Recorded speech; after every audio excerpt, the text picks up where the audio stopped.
Bonjour et bienvenue pour notre 6e IPH podcast. La semaine a été riche en infos sur le jailbreak. Commençons tout d'abord par Snowbreeze. Une nouvelle version 1.5.2 de Snowbreeze a été publiée afin de jailbreaker le firmware 3.1.3 sous Windows à l'aide de custom firmwares. Cette nouvelle version de Snowbreeze apporte la totale compatibilité avec les OS 64 bits XP, Vista et 7. Les prérequis pour exécuter correctement le jailbreak sont d'avoir Snowbreeze 1.5.2, le firmware 3.1.3, iTunes 9 en dernière version, un iPhone 1G, 3G, 3GS ancien iBoot ou un iPod Touch 1G uniquement. Vous êtes de plus en plus nombreux chaque jour et nous avons de moins en moins de temps. Nous avons donc besoin de rédacteurs supplémentaires. Pour cela, vous devez avoir des compétences en jailbreak bien sûr, mais aussi quelques notions en HTML. Mais ce n'est pas tout, il faut aussi écrire dans un français correct, même si on ne vous demandera pas d'être Victor Hugo.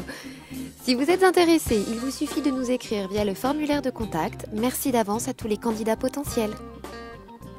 Opera Mini, le célèbre navigateur super rapide alternatif à Safari Mobile spécialement conçu pour iPhone, sera très prochainement disponible.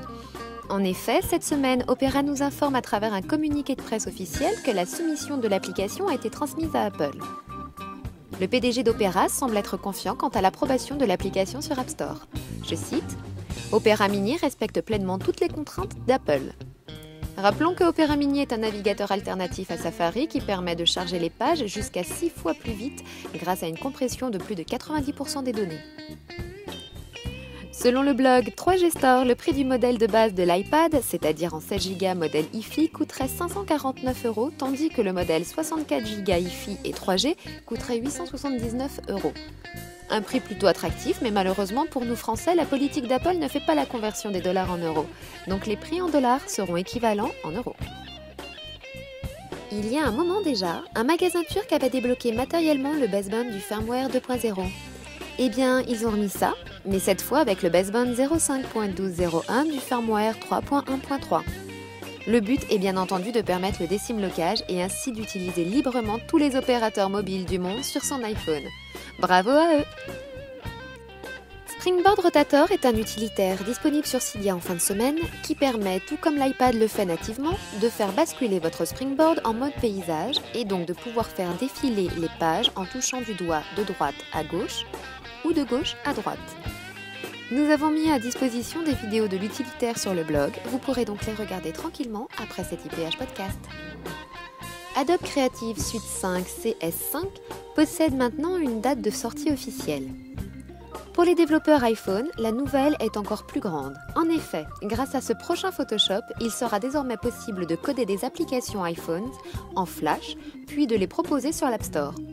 Mais nous restons sceptiques, car comme vous le savez, Steve Jobs n'aime pas vraiment le Flash. Et donc pour l'instant, tout reste à confirmer. Muscle-Nerd a signalé récemment sur son blog la présence d'une faille dans la version de Safari Mobile pour l'iPhone qui permettrait un jailbreak rapide de tous les iPhones et iPod Touch. Le principe sera de se connecter à un site web via Safari Mobile et de cliquer sur Jailbreak Me. Rappelons que ce principe est utilisé sur le firmware 1.1.1. La faille de sécurité a été découverte par deux hackers, Ralph Philippe et Vincenzo Iozzo, qui ont d'ailleurs remporté le prix de 15 000 $ au CanSec West. L'idée initiale des deux hackers était d'exploiter à travers un site web une faille dans l'application SMS de l'iPhone afin de récupérer le contenu de la base de données. Mais ils sont tombés sur une faille qui permettra le jailbreak du firmware 3.1.3.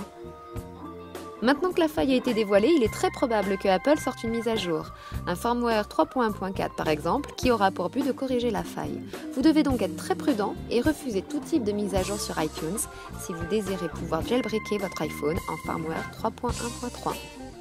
Vous serez bien entendu informé dès qu'il y aura une nouvelle information sur iPhone 3G System. Actuellement, les iPhone 3GS Nouvel iBoot ne peuvent pas être jailbreakés via firmware custom 3.1.3. Seuls les iPhone 3GS ancien iBoot le peuvent.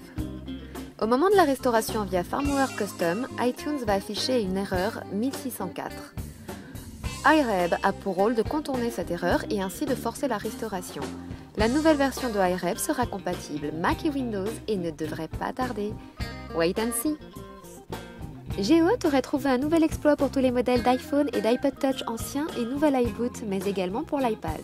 Le jailbreak Into the Red semble pouvoir supporter tous les firmwares et sera aussi simple d'utilisation que Black Rain. Aucune date de disponibilité de la release n'est pour le moment précisée. Il est possible que GeoHot nous livre son dernier jailbreak d'ici 2 à 3 jours, mais attention, rien n'est certain. Vous serez de toute façon tenu au courant sur notre blog. Rendez-vous la semaine prochaine pour un nouvel IPH podcast et en attendant, n'oubliez pas, iPhone 3G System Rocks!